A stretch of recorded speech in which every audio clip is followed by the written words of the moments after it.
ಎಲ್ಲರಿಗೂ ನಮಸ್ಕಾರ.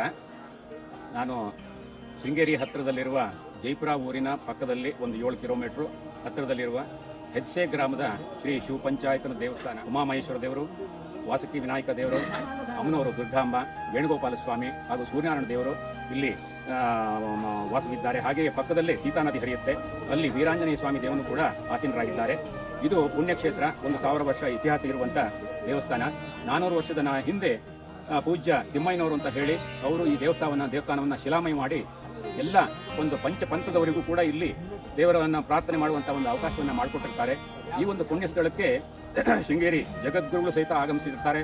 ಹಾಗೆ ಮೈಸೂರು ಮಹಾರಾಜರು ಕೂಡ ಇಲ್ಲಿ ಆಗಮಿಸಿ ಈ ದೇವಸ್ಥಾನದ ಅಭಿವೃದ್ಧಿಗೆ ಅಂತ ಹೇಳಿ 400 ವರ್ಷದ ಹಿಂದೆ ಕೂಡ 100 ಎಕರೆ ಒಂದು ಭೂಮಿಯನ್ನು ಬಳುವಳಿಯಾಗಿ ಈ ದೇವಸ್ಥಾನಕ್ಕೆ ನೀಡಿರುವಂಥದ್ದು ದಾಖಲೆಯಲ್ಲಿ ಕಂಡುಬರುತ್ತದೆ. ಆ ಒಂದು ದೇವಸ್ಥಾನ ಸ್ವಲ್ಪ ಒಂದು ಏನೋ ನಾವು ನಮ್ಮ ಮನುಷ್ಯ ಬುದ್ಧಿಯನ್ನಲ್ಲೋ ಏನೋ ಗೊತ್ತಿಲ್ಲ, ಸ್ವಲ್ಪ ನಮ್ಮದೇ ಕಾರಣದಿಂದ ಸ್ವಲ್ಪ ಅವನತಿಯತ್ತ ಸಾಗುತ್ತಿರುವುದು ನಮ್ಮ ಇವತ್ತಿನ ಯುವ ಪೀಳಿಗೆ ಎಚ್ಚೆತ್ತುಕೊಂಡು ಎಲ್ಲ ಗ್ರಾಮಸ್ಥರು ಸೇರಿ ಸಾರ್ವಜನಿಕ ರುದ್ರಹೋಮ ಸಮಿತಿ ಅಂತ ಒಂದು ಮಾಡಿ ಆ ಒಂದು ಸಮಿತಿಯ ಮುಖಾಂತರ ಈ ಒಂದು ದೇವಸ್ಥಾನದಲ್ಲಿ ನಾವು ತಿಳುವಳಿಕೆ ಇರುವಂಥ ಒಬ್ಬರು ತಂತ್ರಿಗಳನ್ನು ಕರೆಸಿ ಏನು ಸಮಸ್ಯೆ ಇದೆ ಅಂತ ತಿಳ್ಕೊಂಡು ಆ ಒಂದು ಸಮಸ್ಯೆಯನ್ನು ಪರಿಹಾರ ಮಾಡುವಂಥ ಒಂದು ನಿಟ್ಟಿನಲ್ಲಿ ಇವತ್ತಿಂದ ಕಾರ್ಯಕ್ರಮವನ್ನು ಹಮ್ಮಿಕೊಂಡಿದ್ದೇವೆ. ಪ್ರಥಮವಾಗಿ ಇವತ್ತು ಗಣಹೋಮ, ಅಷ್ಟದ್ರವ್ಯದಲ್ಲಿ ಗಣಹೋಮ ಮಾಡ್ತಿದ್ದೇವೆ. ಹಾಗೆಯೇ ಮೃತ್ಯುಂಜಯ ಹೋಮವನ್ನು ಇವತ್ತು ಮಾಡ್ತಿದ್ದೇವೆ. ಹಾಗೆ ಗಾಯತ್ರಿ ಹೋಮ ಮತ್ತು ಮಾಮೂಲಿ ಇರುವಂತಹದ್ದು ಕಲಶ ಪ್ರತಿಷ್ಠೆ, ಹಾಗೆಯೇ ಪ್ರಾರ್ಥನೆ, ಗುರು ಪ್ರಾರ್ಥನೆ ಪ್ರತಿಯೊಂದು ಕೂಡ ಇವತ್ತು ನಡೆಯುತ್ತೆ. ಹಾಗೆಯೇ ನಾಳೆಯೂ ಕೂಡ ಇದೇ ರೀತಿಯಲ್ಲಿ ಮೃತ್ಯುಂಜಯ ಹೋಮ ಹಾಗೂ ತಿಲದೊಂದಿಗೆ ಗಾಯತ್ರಿ ಹೋಮವನ್ನು ಕೂಡ ನಾಳೆ ಹಮ್ಮಿಕೊಂಡಿದ್ದೇವೆ. ಇದು ಪ್ರಥಮ ಹಂತ. ಹಾಗೆ ಇನ್ನು 2 ಹಂತದಲ್ಲಿ ಇಲ್ಲಿ ಕಾರ್ಯಕ್ರಮ ಆಗುತ್ತೆ. ನಂತರದಲ್ಲಿ ಪೂರ್ಣಾಹುತಿ ಅಂತ ಹೇಳುವಂಗೆ ಲಾಸ್ಟಿನಲ್ಲಿ ಈ ಒಂದು ಎಲ್ಲ ಕಾರ್ಯಕ್ರಮದ ಒಟ್ಟಿಗೆ ಪ್ರತಿ ವರ್ಷ ನಾವು ಊರಿನವರು ಮಾಡ್ಕೊಂಡು ಬಂದಿರುವಂಥ ರುದ್ರಹೋಮ, ಮಹಾರುದ್ರಹೋಮ, ಹಾಗೆ ಆವತ್ತಿನ ದಿವಸ ಸಾಯಂಕಾಲ ಇಲ್ಲಿ ನಡೆಯುವಂಥ ಪಲ್ಲಕ್ಕಿ ಉತ್ಸವ ಆ ಒಂದು ಕಾರ್ಯಕ್ರಮ ಕೂಡ ಇರುತ್ತದೆ. ಎಲ್ಲ ಭಕ್ತಾದಿಗಳು ಈ ಒಂದು ಕಾರ್ಯಕ್ರಮದಲ್ಲಿ ಭಾಗವಹಿಸಬೇಕು. ಗ್ರಾಮಸ್ಥರು, ಆ ದೇವಸ್ಥಾನದ ಭಕ್ತಾದಿಗಳು ಪ್ರತಿಯೊಬ್ಬರು ಭಾಗವಹಿಸಬೇಕು. ಒಂದ್ಸಲ ಈ ಒಂದು ಜಾಗಕ್ಕೆ ಬನ್ನಿ. ಈ ಒಂದು ಪುಣ್ಯ ಸ್ಥಳದ, ಶಕ್ತಿ ಸ್ಥಳದ ಒಂದು ಮಹಿಮೆಯನ್ನು ನೀವು ಖಂಡಿತ ಅರ್ಥಕೊಳ್ಳಬಹುದು. ಆ ಒಂದು ನಿಟ್ಟಿನಲ್ಲಿ ಎಲ್ಲರಿಗೂ ಕೂಡ ಆ ಒಂದು ಈಶ್ವರನ, ಉಮಾಮಹೇಶ್ವರನ ಆಶೀರ್ವಾದ ಯಾವತ್ತೂ ಕೂಡ ಬೇಕು ಅಂತ ಹೇಳಿ ನಾವು ಗ್ರಾಮಸ್ಥರು ಸಮಿತಿಯ ಪರವಾಗಿ ತಮ್ಮಲ್ಲಿ ವಿನಂತಿ ಮಾಡ್ತೇನೆ. ಹಾಗೆಯೇ ಈ ಒಂದು ಕಾರ್ಯಕ್ರಮಕ್ಕೆ ಇವತ್ತಿನ ಕಾಲದಲ್ಲಿ ತಮಗೆಲ್ಲ ತಿಳುವಳಿಕೆ ಇದೆ, ಖರ್ಚು ವೆಚ್ಚಗಳು ತುಂಬ ಬರುತ್ತೆ. ಹಾಗಾಗಿ ತಮ್ಮ ಯಥಾನ್ ಶಕ್ತಿ, ಯಾರಿಗೂ ಏನು ಬಲಾತ್ಕಾರ ಇಲ್ಲ, ಆ ದೇವರಿಗೆ ಸಮರ್ಪಣೆ.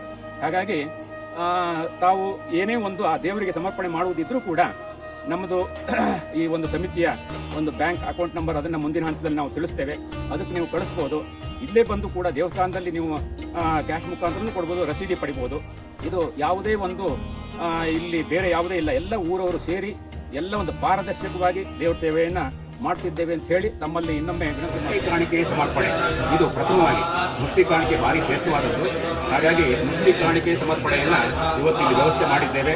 ಹಾಗೆಯೇ ಇವತ್ತು ಏನೋ ಒಂದು ದೇವತಾ ಕಾರ್ಯ ನಡೀತಾ ಇದೆ, ಆ ಎಲ್ಲ ಕಾರ್ಯಕ್ರಮಗಳು ಕೂಡ ಎಲ್ಲ ವೇದಾಧ್ಯಯನ ಮಾಡಿರುವಂಥ ಜನಪಾಠಗಳಿಂದ ಎಲ್ಲ ಹೋಮ ಹವನಗಳು ಕೂಡ ಇಲ್ಲಿ ಜರುಗಿದೆ.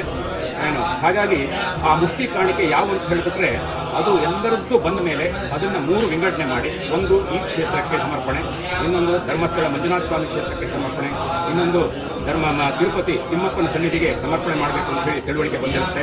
ಆ ಒಂದು ದೃಷ್ಟಿನಲ್ಲಿ ಆ ಕಾರ್ಯಕ್ರಮ ಮುಗಿದ ನಂತರದಲ್ಲಿ ಅದನ್ನೆಲ್ಲ ನಾವು ಆ ದೇವರ ಸನ್ನಿಧಿಗೆ ತಲುಪಿಸುವಂಥ ವ್ಯವಸ್ಥೆಯನ್ನು ಸಮಿತಿಯಿಂದ ಮಾಡ್ತೇವೆ. ಇವತ್ತಿನ ಏನು ಕಾರ್ಯಕ್ರಮ ನಡೀತಾ ಇದೆ ಅದರದ್ದು ಕೂಡ ನೀವು ದೃಶ್ಯದಲ್ಲಿ ವೀಕ್ಷಣೆ ಮಾಡಬಹುದು ಅಂತ ಹೇಳಿ ತಮ್ಮಲ್ಲಿ ವಿನಂತಿ ಮಾಡ್ತೇವೆ.